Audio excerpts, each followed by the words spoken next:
Why am I here instead of one of the many events happening around the city today?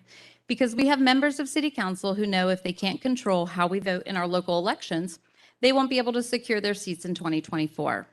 The voters spoke in November when we elected the youngest, most diverse body in the history of the city. Speaking of history, did you know the last time our City Council asked for public input from the citizens on how we elect our representatives was 1994? And did you know that the council at that time did not favor getting public input because they were not interested in having a more balanced district system? It was the action of the Council of Civic Organizations to force a referendum by collecting 28,000 signatures. A referendum that would disallow voters to vote for every candidate on the ballot. When I moved here, I always thought it was strange that I could vote for every candidate across the city, and I didn't realize the impact of my vote on marginalized communities.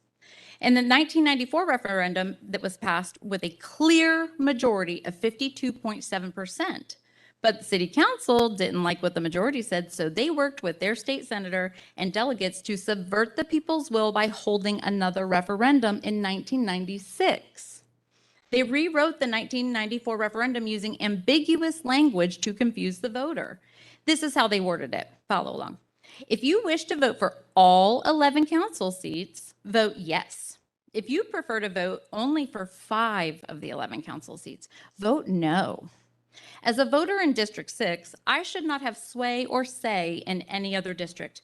I do not want Bay Colony voters or District 6 voters, my own district, voting on who will represent my daughter living in a neighborhood across town in District 7.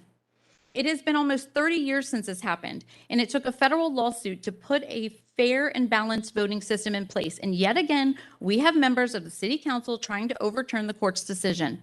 Judicial intervention was required to ensure our voices are heard when the city has been breaking the law for 60 plus years, disenfranchising voters who are people of color by violating the Voting Rights Act of 1965 since its inception.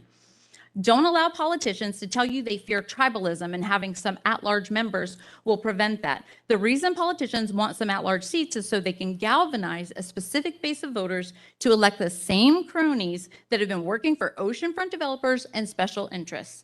The councilman that currently represents District 9, where we are convened right now, does not support the 10-1 district based on his votes.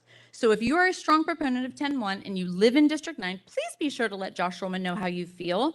And obviously, I very strongly support the 10-1 system.